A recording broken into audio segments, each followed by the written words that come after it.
আপনি কি কখনো অফিস থেকে বাড়ি ফিরে বুকের ভেতর একটা চাপা কষ্ট নিয়ে এসেছেন? কাউকে বলতে পারছেন না, কিন্তু ভেতরে ভেতরে ভাঙছেন। স্ট্যানফোর্ডের অধ্যাপক রবার্ট সোটন ৩০ বছর গবেষণা করে একটি কথা বললেন। একটি প্রতিষ্ঠানের সংস্কৃতি তার সেরা নীতিতে নয়, মাপা হয় তার সবচেয়ে বিষাক্ত আচরণে। একটা সহজ পরীক্ষা আছে।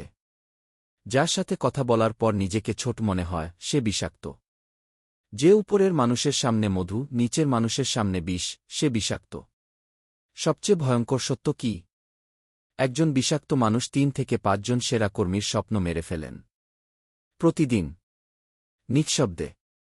গবেষণা বলছে, বিষাক্ত পরিবেশে কাজ করলে উদ্বেগ ও বিষণ্ণতা স্বাভাবিকের ৩ গুণ বেড়ে যায়। ঘুম নষ্ট হয়, পরিবারে প্রভাব পড়ে, আত্মবিশ্বাস ধীরে ধীরে শেষ হয়ে যায়।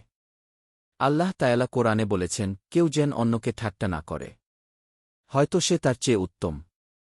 রাসূল বলেছেন, মুসলমান সেই যার জিব ও হাত থেকে অন্যরা নিরাপদ। তাহলে কি করবেন?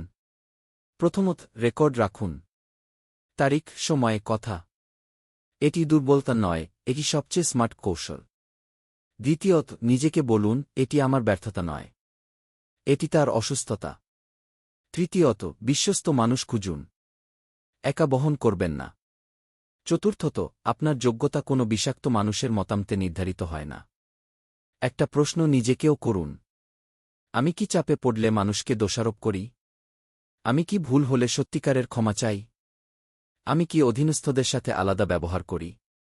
কারণ ক্ষমতা পেলে মানুষ বদলে যায়। সচেতন না হলে আমরাও বিষাক্ত হই, অজান্তেই। ভিক্টর ফ্র্যাঙ্কো বলেছেন, পরিস্থিতি বাছাই করতে না পারলেও প্রতিক্রিয়া বাছাই করার স্বাধীনতা সবসময় থাকে। মনে রাখুন, সুস্থ কর্মক্ষেত্র কোনো বিলাসিতা নয়। প্রতিদিন নিরাপদ, সম্মানিত ও মূল্যবান বোধ করা, এটি আপনার অধিকার।